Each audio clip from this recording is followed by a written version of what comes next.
신명기 27장 11절에서 26절까지 말씀입니다.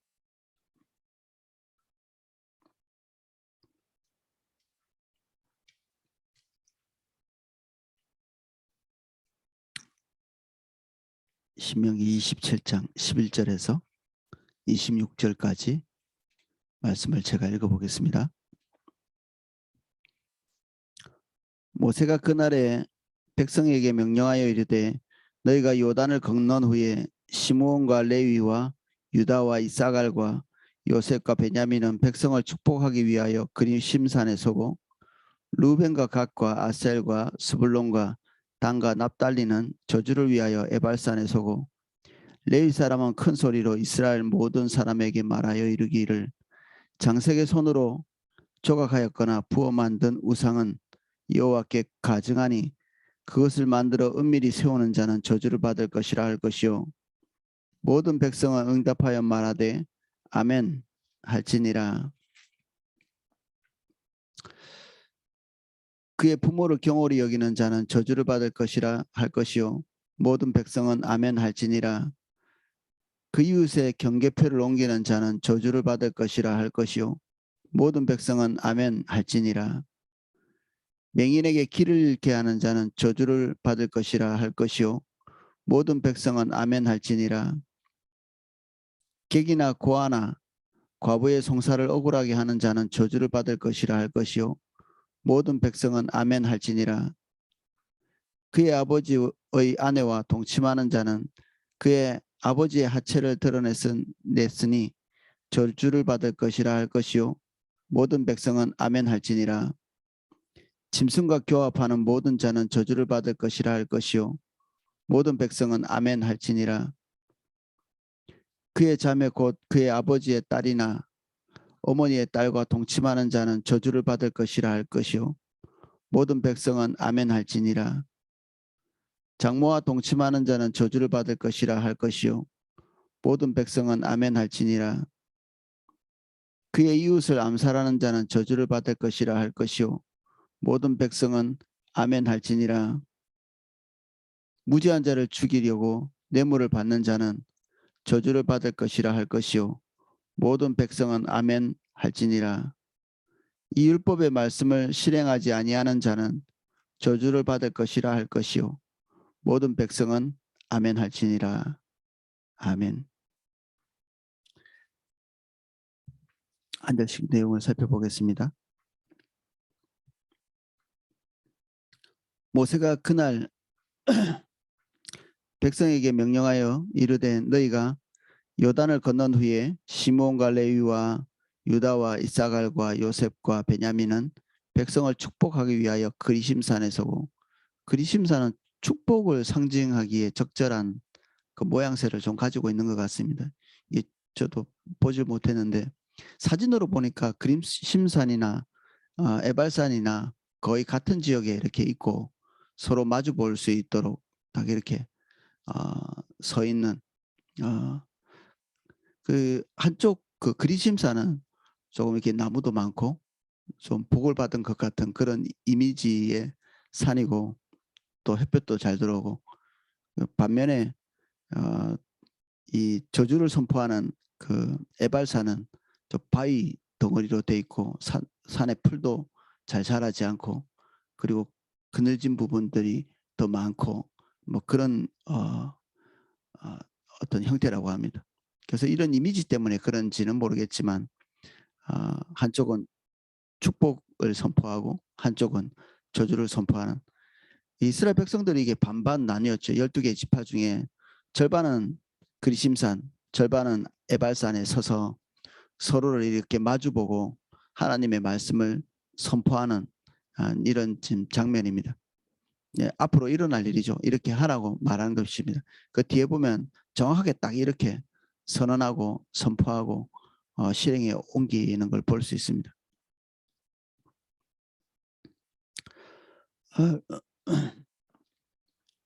루벤과 갓과 아셀과 스불론과 단과 납달리는 저주를 위하여 에발산에 서고 레위 사람은 큰 소리로 이스라엘 모든 사람에게 말하여 이르기를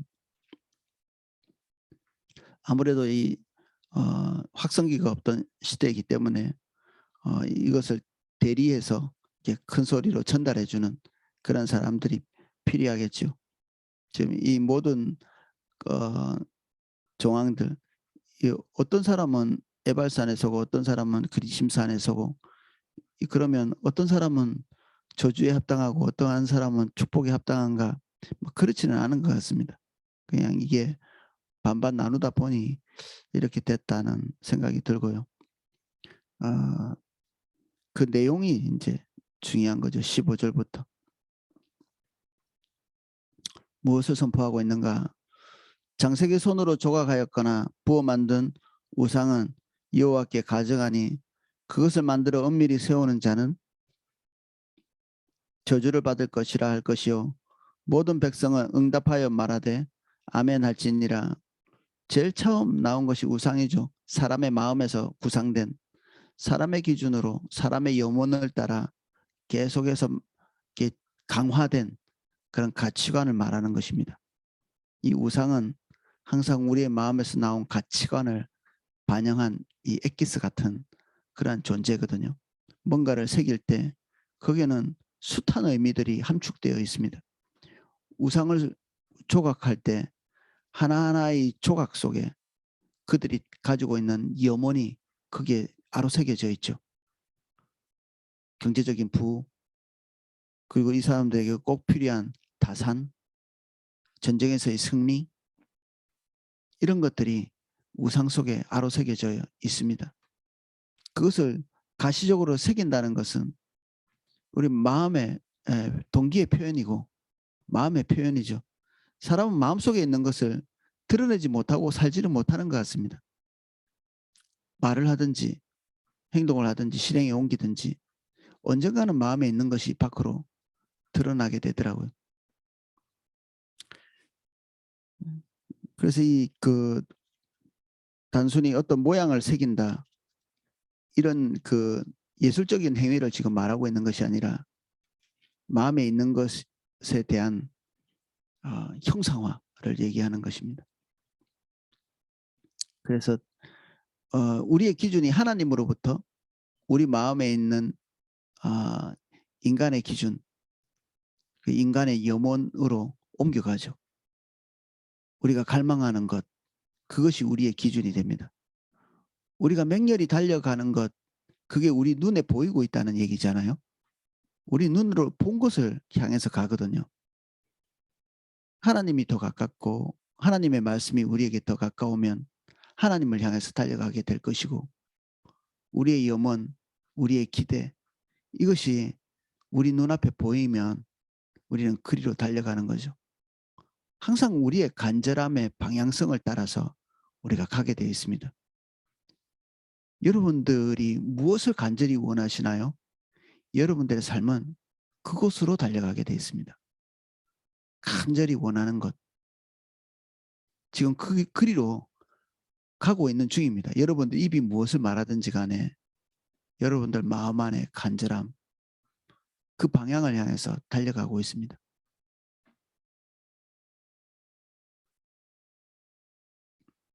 그래서 이런 그 인간의 기준을 따라서 기준이 이동하고 나면 하나님으로부터 공급되어지던 모든 완전함, 거룩함, 사랑, 공의, 그리고 모든 종류의 아름다움, 그 하나님으로부터 오는 그 영화로움, 이런 것들이 우리에게서 떠나버리죠. 이거는 우리 안에서는 스스로 만들어낼 수 없는 종류의 것들이기 때문에 주님과 등지고 척을 두면서 이러한 것들이 점점 사라지죠. 어거스틴이 말하기를 악은 선의 결핍이다, 이런 얘기를 했는데, 우리 안에 선이라는 것은 사람들끼리의 약속이 아니고, 세상 사람들은 그렇게 얘기하거든요. 사람들끼리 서로 잘해보자는 약속이 도덕이라고 이렇게 생각하는 그런 사람들이 많습니다. 근데 우리 믿는 자들은 그렇게 안 배웠잖아요. 하나님으로부터 오는 성품, 하나님이 가지고 있는 고귀함, 이런 것들이 오늘 우리에게 윤리라는 것으로 바뀌어 있거든요. 그분의 성품과 비슷한 것이 우리는 윤리적이라고 생각하고 도덕적이라고 생각하고 뭐 인간은 대체로 그렇습니다. 조금 흐려졌을지 모르지만 인간이 도덕을 말하고 윤리를 말할 때는 그것은 하나님에 대한 반영이라고 볼 수 있습니다. 그 외에는 윤리가 설 자리가 없거든요. 완전한 진리라는 지금 우리 필독서 중에 하나죠. 이 책에 보면 윤리를 말하면서 진화론을 동시에 말하는 것, 하나님께서 우리를 창조하셨다, 하나님께서 우리의 기준이 되신다는 것을 떠난 진화론자들이 윤리에 대해서 말하는 것이 얼마나 모순된 일인가. 우리는 동물이나 인간이나 동일한 품격을 가지고 있다고 생각하면서 인간은 동물과 다른 독특한 뭔가가 있다, 이렇게 얘기하는 것은 이 어불성설이죠. 결국 근본주의, 이제 우리는 근본주의, 어떤 그 법칙 그리고 생각 이런 것들에 매진하는 사람들을 근본주의라고 하거든요.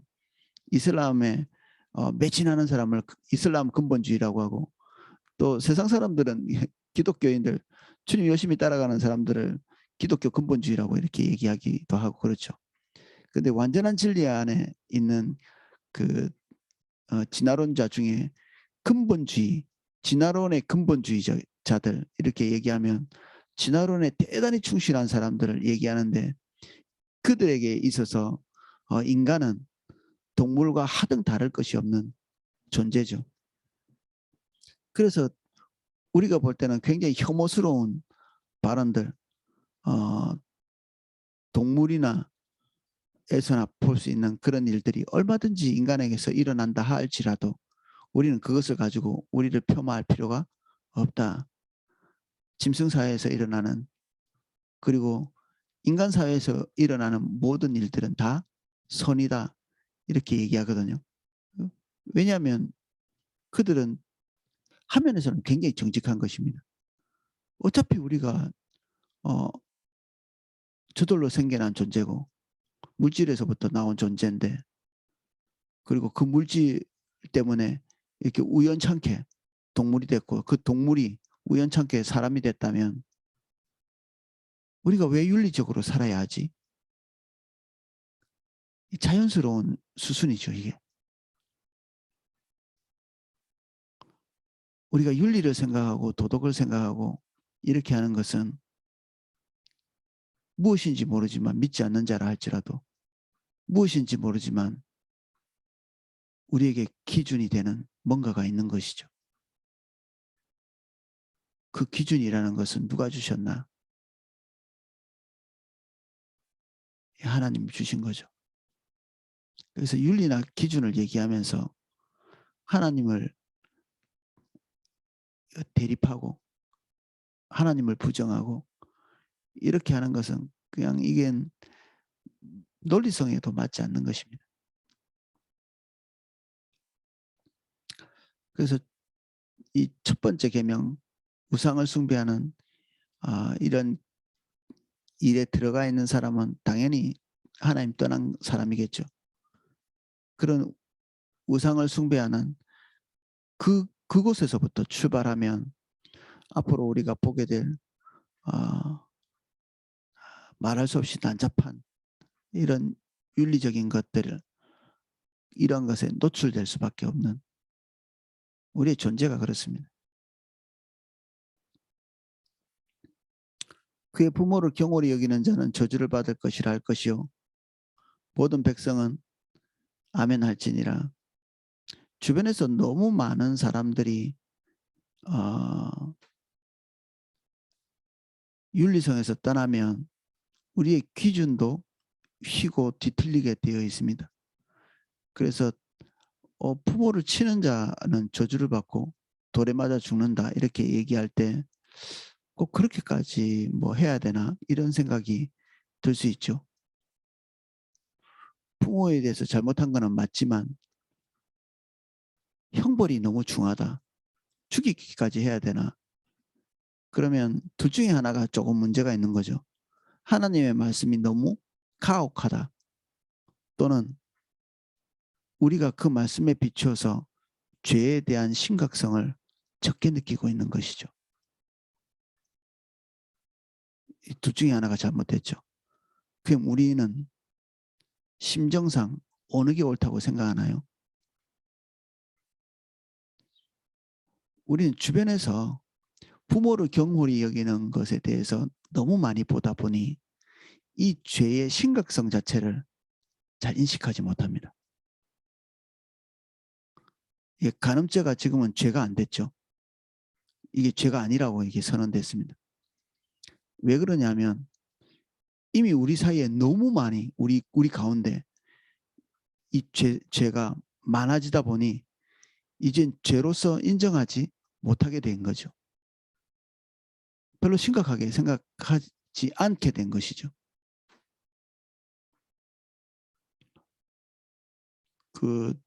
우리는 서구의 영향을 계속 받고 있습니다. 특히 미국의 영향을 많이 받죠. 미국하고 저 얼마 전에 목사님이 말씀하신 것 중에 미국의 보수당과 기독교를 같은 것으로 보는 연장선상 안에 보는 그런 경향성이 있다고 했잖아요. 이제 제가 말하려고 하는 게 그런 부분과도 연관성이 있습니다. 개인적인 권리, 개인적인 위치, 개인적인 자유 이것에 대해서 너무나 지나치게 강조점을 두다 보니 우리의 삶은 그것이 가장 좋은 선이 돼버려 가지고 하나님의 기준이 우리의 기준이 아니라 인간의 권리나 인간 중심적인 어떤 가치 이런 것이 우리의 기준이 되어서 들어와 있죠. 이런 전제가 우리에게 별로 이렇게 거부감을 느끼도록 하지를 않습니다. 우리도 인간이잖아요. 그러니까 우리를 위한다고 말하고 있기 때문에 우리에게 자유를 준다고 얘기하고 있기 때문에 거부감이 별로 없죠. 그리고 사회 전체가 이런 부분을 동의하고 동조하고 이미 이 사회 전체가 이것들을 수용하고 진리화했기 때문에 진리는 아닙니다. 진리는 아닙니다. 성경이 우리에게 말하고 있는 근원적인 것이 인간이 센터가 될 수 있는 그런 여지가 전혀 없습니다. 하나님이 우리의 센터가 되시죠. 중심이 되십니다. 그러나 너무 많다 보니 우리는 이것이 잣대인 것처럼 느껴져서 우리가 교회 안에서 뭔가 진리를 얘기할 때도 뭐 실수시겠지만 이 민주주의적 가치를 가지고 마치 이렇게 하나님의 진리인 양 얘기하시는 그런 경우도 심심치 않게 봅니다. 되게 자주 봅니다. 주님과의 관계 안에 들어가면 이런 것들을 조금씩 교정받을 수 있거든요. 큐티하고 말씀에 대해서 순전하게 반응하고 이렇게 하면서 우리가 세속에서 받은 기준의 그 잣대들이 조금씩 교정될 수 있는 여지가 있는데 이것을 성실하게 하지 않으면 우리의 기준 자체가 휘어져 가는데도 잘 알지 못합니다. 그래서 부끄러운 얘기를 하고 있는데도 부끄러운 줄 잘 모르고 자기가 이탈하고 있는데도 이탈한 줄 모르는 사람들에게 뭔가를 많이 주장하는 사람이 가끔 보면 예배에 집중을 잘 못합니다. 교리적인 부분에 대해서 많이 말하는 것 같은데 그거는 하나님과의 1대1의 관계에 거의 패배하고 있다고 볼 수 있거든요. 은밀하고 개인적인 관계 이런 거에서 패배하고 있기 때문에 교회에 와서 이야기하는 것은 그 시시비비를 가리는 그런 이야기들밖에는 할 수 없죠. 몇 가지 이렇게 늘 듣고 있던 그런 종교적인 주장들 외에는 할 수가 없습니다. 사람들이 잘 모르겠지 이렇게 생각할지 모르겠는데 다른 사람들은 다 알고 있습니다. 우리의 말 속에 종교적인 단어가 얼마나 많든지 간에 상관없이 우리가 그 기준에서 이탈한 존재, 이탈해 있구나 하는 것을 다른 사람들은 다 감지하고 있습니다. 그래서 참 이게 말조심이 중요합니다. 옳은 말을 하고 있는 것 같던데 내가 볼 때는 이미 기준에서 벗어나고 있다는 것 자체를 잘 모르게 됩니다. 특히 혼자 고립되어 있을 때는 더욱 그렇습니다. 신앙생활을 열심히 한다고 하는데 고립된 상태로 큐티, 묵상, 예배 이게 오래된 사람들은 자기가 이탈되고 있는데도 이탈되고 있는 것 자체를 잘 알지 못합니다. 그래도 오이코스도 그리고 교회 예배를 드리면서 지체들과 같이 교류하고 교제하고 다른 사람들이 가고 있는 방향성을 보고 이렇게 할 때 우리가 깨어져 나올 가능성이 많거든요. 그런데 고립될수록 이게 쉽지 않습니다. 그래서 지금 화요 모임을 조만간 시작할 텐데 이게 굉장히 또 중요한 모임이기도 합니다. 우리가 다른 교회 지체들과 교류를 하면서 우리의 모습도 보게 되고 또 작은 교회 지체들은 사실 한 10명 미만의 사람들과만 만나는 주일이라고 해봤자 몇 명 되지 않는 그런 교회들이 샘물교회 선교에 되게 많거든요. 때로는 목사님만 계시는 그런 교회도 있는 그런 분들이 이 어떤 생각의 고립 자기가 이탈되고 있는 부분들이 분명히 있는데 그 부분에 대해서 한번 비교해 볼 그런 시간은 다른 성도들과의 교제를 통해서 이게 드러날 때가 많거든요. 그런 기회들을 가질 수 있는 좋은 시간이죠. 그래서 화요 모임을 위해서 기도를 많이 해 주십시오. 이것은 우리 교회뿐 아니라 샘물교회 선교에 속해 있는 모든 교회, 성도, 목회자 모든 이에게 너무 중요한 일이죠. 우리는 우리를 신뢰할 수가 없습니다. 우리는 잘 가고 있다고 생각하지만 저 개인도 별 문제 없는데 내가 지금 가는 길이 별 문제 없는데 라고 하는데도 큐티하고 예배 드릴 때마다 거의 여지없이 뭔가가 생각이 납니다. 이탈된 것. 예배하고 큐티 안 하고 기도 안 한다면 그 시간이 없었다면 발견되지 않았을 부분들이죠. 뻔히 이탈되고 있는데도 불구하고 안 보이게 돼 있습니다.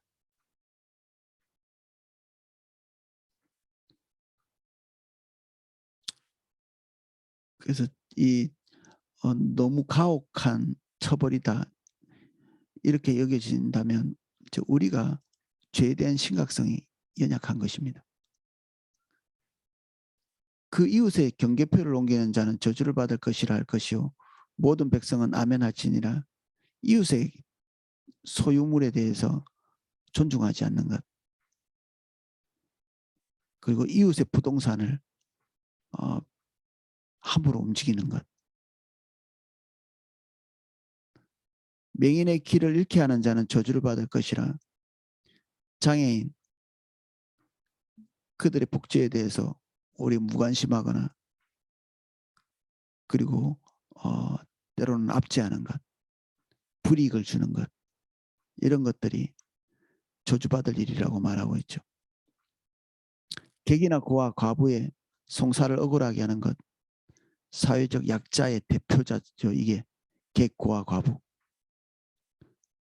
보호받기 어려운 사람들 도와줘봤자 우리에게 이익을 주지 않는 사람들 이런 사람들에 대한 복지에 대해서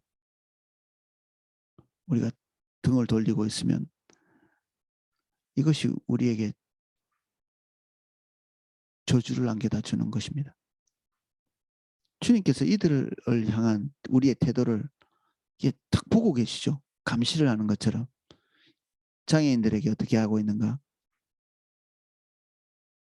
그리고 소외된 자들에게 우리가 어떻게 하고 있는가 하나님께서 쳐다보고 계십니다.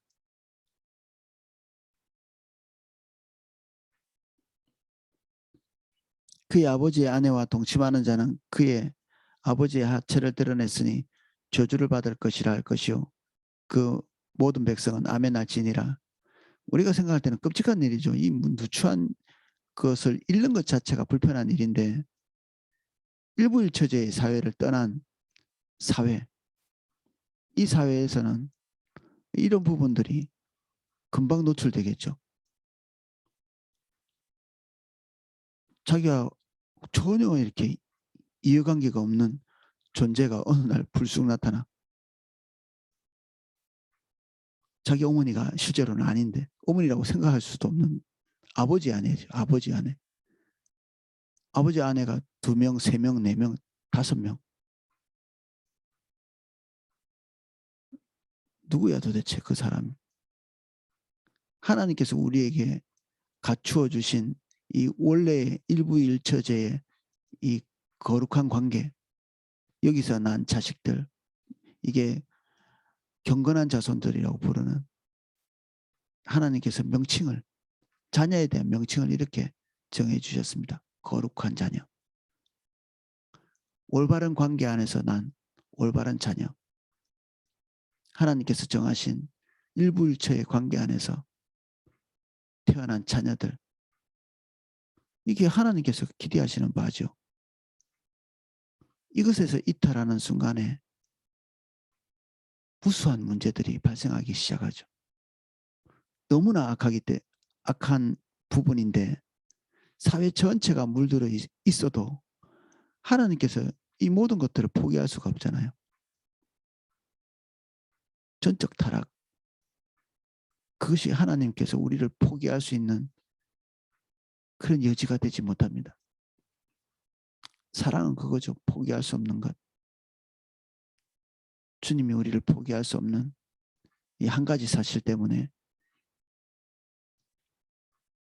이 놀라운 이 뒤틀림 속에서도 하나님께서 이 안에서라도 최선의 길을 제시할 수밖에 없는 것이죠.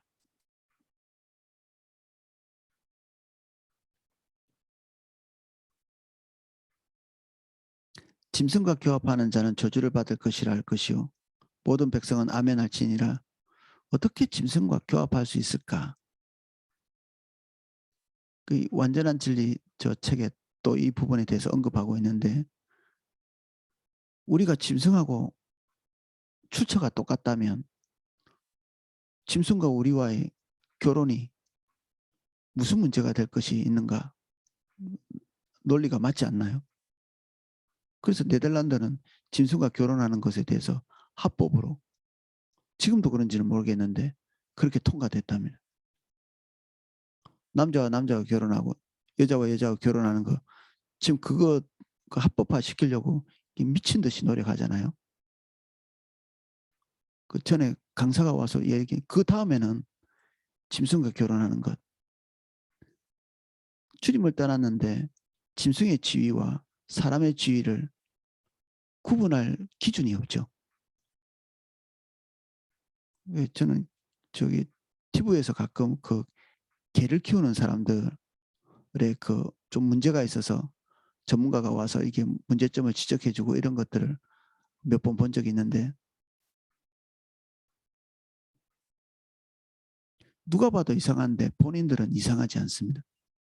누가 봐도 이상한데 개를 안 키우는 사람들은 저거 한눈에 띄거든요. 개와 사람이 동급이라는 사실을.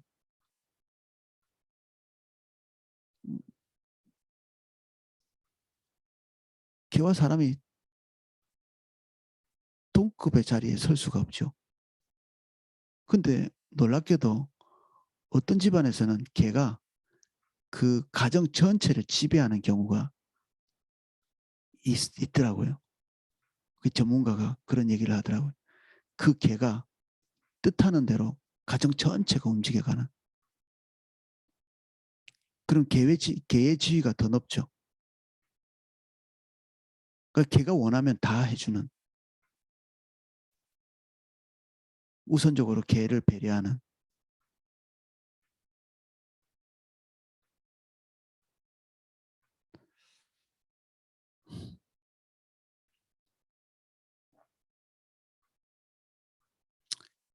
그래서 이런 것들이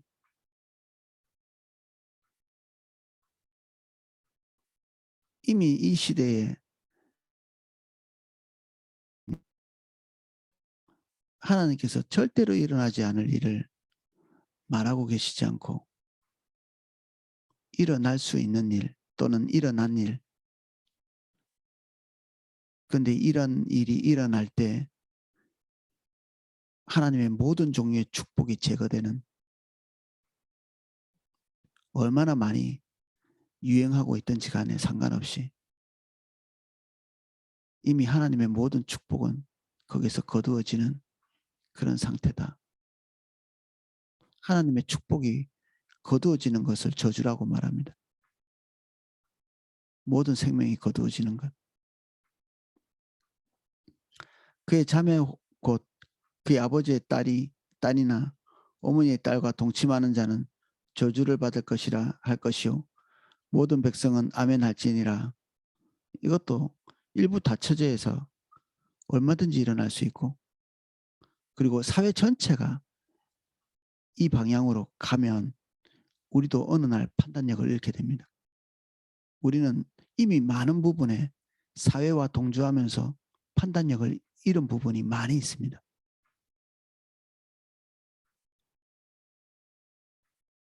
그래서 성도님들 신방할 때마다 때때로 좌절감을 느낄 때가 있거든요. 그분들이 강력히 주장하고 계시는 부분들이 전혀 하나님의 기준이 아닌데 조금도 의심의 여지가 없는 경우가 있습니다. 내 말이 맞지 않아요? 이렇게 얘기하죠. 안 맞는데 설득할 수 없는 경우가 있습니다. 한두 번 하지만 거의 설득이 잘 되지 않습니다.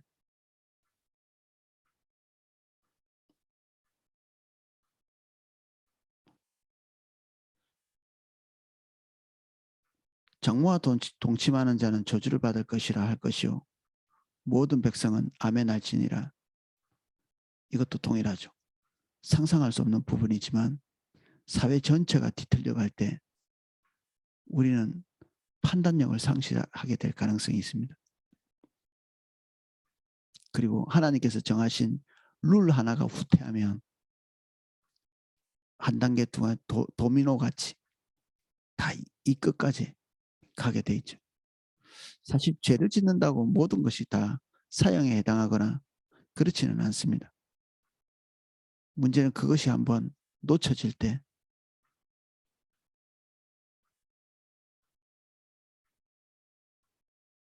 도미노처럼 다른 모든 것들이 다 같이 넘어지는, 이 바늘 도둑이 소도둑 된다, 뭐 그런 말도 있는데 연쇄적으로 그렇게 될 여지가 우리가 경험상 많죠. 그의 이웃을 암살하는 자는 저주를 받을 것이라 할 것이요 모든 백성은 아멘 할지니라. 킬러에 대해서 얘기하고 있는 거죠. 우리 청소년들 많이 보는 영화들에 킬러는 뭐 영화 몇 개 중에 하나에 나오죠. 그래서 이미지가 놀랍게도 대단히 좋습니다. 이 킬러가 얼굴이 잘생기고 청소년들이 원하는 육체적인 능력이 좋고 심지어 인간적이기도 하고 사람 죽여서 먹고 사는 사람과 좋고 아름다운 이미지가 붙어서 이런 것을 좋게 보이게 만드는 것이 문화의 힘입니다. 위에 우리가 쭉 보고 넘어왔던 그 혐오스러운 것들을 영화나 예술에서 받아들여서 만들 때 입에서 흥얼흥얼할 만큼 흥겹게 또는 그럴듯하게 아름답게 이런 것들을 주제로 만드는 영화들이 아주 이쁜 또는 아주 멋있는 남자,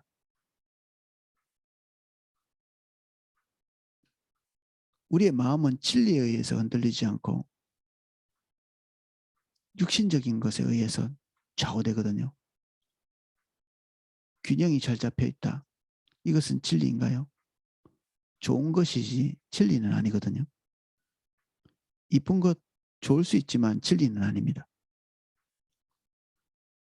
우리의 판단력은 믿으시면 절대로 안 됩니다. 오늘 우리의 감정이 우리에게 무엇을 말하든지 간에 그것은 반드시 의심받아야 합니다. 기분 나쁜데? 좋은데? 이런 것이 우리를 진리로 인도하지 못하기 때문에 버려야 되죠. 감정은 우리의 주인이 되지 못한다. 감동적인 설교. 제가 이번 주에 뭐 우연찮게 좀 듣게 돼가지고 매료되는 설교를 들었습니다. 또 한 2시간 되는 거를 계속 듣게 되더라고요. 이렇게 다 듣고 나서 우울한 느낌 받을 수밖에 없었죠. 정말 좋아하는 사람들이 많은 그런 설교들.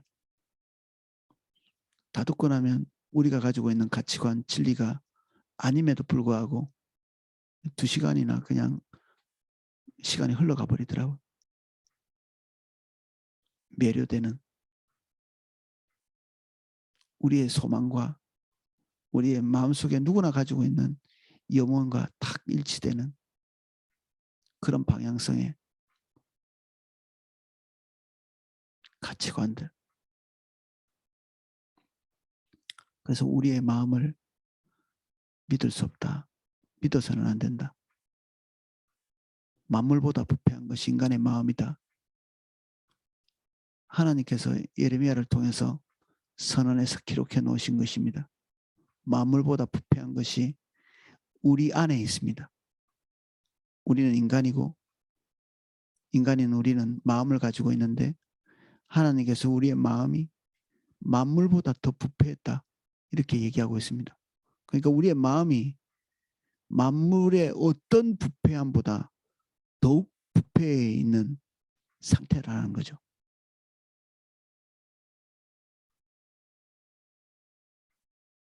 이것에서 벗어난 모든 이론들이 있습니다. 이것에서 벗어난 이론들. 만물보다 부패했다. 그렇지 않다고 얘기하는 순간에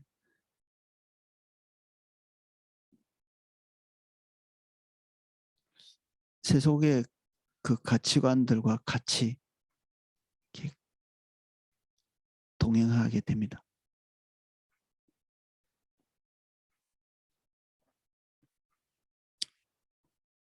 무지한 자를 죽이고 뇌물을 받는 자는 저주를 받을 것이라 할 것이요 모든 백성은 아멘할지니라.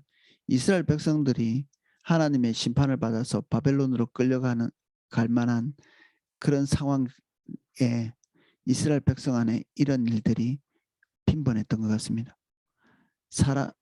신발 한 켤레의 값을 위해서 그 표현하자면 그렇습니다. 그 예레미야 신발 한 켤레의 돈이 얼마인지 모르겠지만 사람의 목숨을 사냥한다.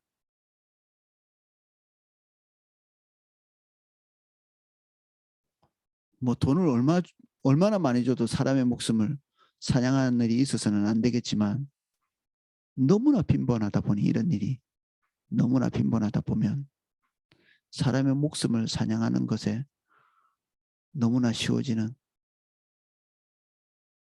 필리핀에는 1,000만 원 주면 사람도 죽여준답니다.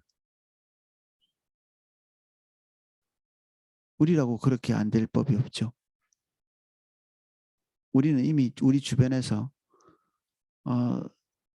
우리 자녀들 중에 상대방에 대해서 전혀 인간다운 공감을 하지 못하는 공감을 잃어버렸기 때문에 그렇거든요. 우리가 형제의 아픔에 대해서 아픔이 느껴지나요? 자매의 고통에 대해서 그 고통이 느껴지나요? 상대방의 필요에 대해서 그 필요가 공감이 되어지지 않으면 우리는 사실은 이 방향을 향해서 가고 있는 중입니다. 이 방향을 향해서. 하나님의 문책이 있는 그런 방향을 향해서 서 있는 것이죠.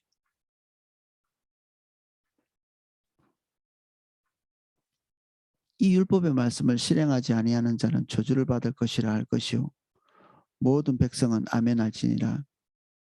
우리는 여러 가지 지금 규정들을 보고 넘어왔는데 이것이 정말 남의 일로 여겨진다면 우리는 굉장히 너무 방심하고 있는 것입니다.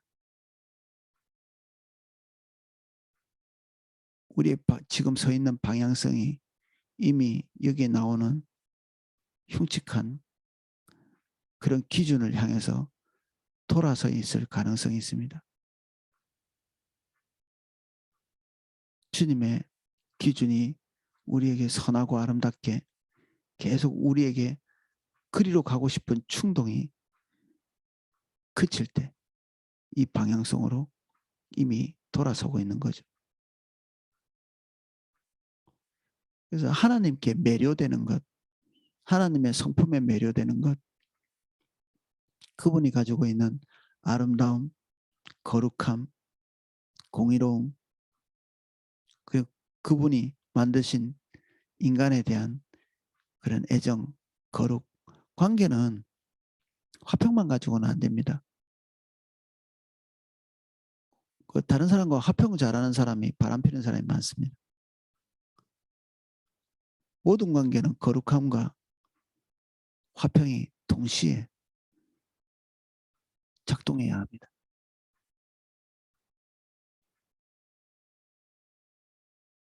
그래서 우리의 관계 속에 거룩함이나 화평 둘 중에 하나만 훼손되어도 관계의 아름다움을 잃어버리게 되죠. 주님이 우리에게 계속해서 이러한 기준들에 하나님께서 세우신 기준들에 설 수 있게 우리가 하나님 앞에서 계속 우리의 영혼을 노출시키는 저와 여러분 되시기를 예수님 이름으로 축복합니다. 두려움을 가지라. 여기에 기록한 기록의 목적이죠. 우리 주변에 있는 사람들이 어떤 생각을 가지고 대세를 이루든지 간에 우리는 거기에서 에클레시아 따로 떼어낸 존재로 계속 있기를 원하십니다. 이미 많은 부분은 우리가 그들과 동조하고 있는 부분이 있습니다. 매일 주님 앞에 서서 거기에 동조하고 있는 우리 자신을 구원할 필요가 있습니다.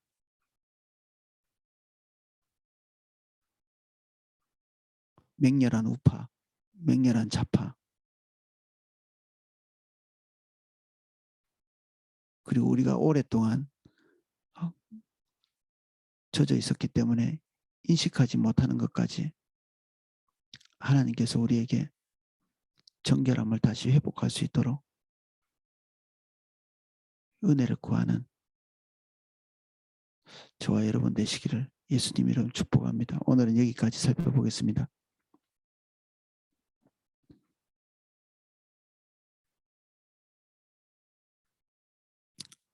우리의 마음은 7일을 향해서 가지 않고 그때그때 괜찮아 보이고 좋아 보이는 방향으로 방향을 정합니다. 주의 말씀이 우리를 굳이 인도하사 우리의 마음 가는 대로 가지 않고 주님 인도하시는 곳으로 갈 수 있도록 도와주십시오. 오늘도 우리의 마음은 우리 마음 편한 곳에 있고 우리가 불편한 것을 지극히 고통스러워합니다. 주의 말씀임에도 불구하고 하고 싶지 않고 주님의 기대가 있음에도 불구하고 하고 싶지 않은 일들도 있고 주님이 혐오하시는 일임에도 우리는 매력을 느끼고 있을 우리의 마음은 만물보다 부패하여 주님과 거리를 두고 있습니다.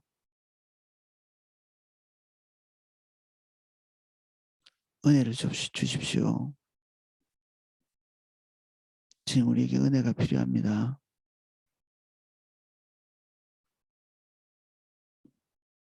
저희들을 성령으로 충만하게 해주십시오. 더 높은 기준으로 갈 수 있도록 가만히 있지 않게 해주세요.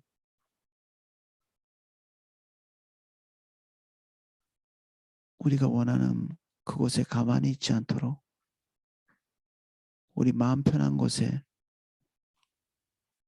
가만히 머무르지 않게 해주십시오. 주님, 우리에게 거룩한 충동을 주시고 우리의 무릎을 세우고 주님의 아젠다를 향해서 달려갈 수 있도록 우리의 마음을 격려해 주십시오.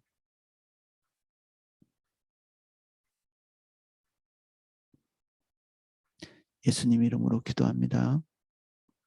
아멘.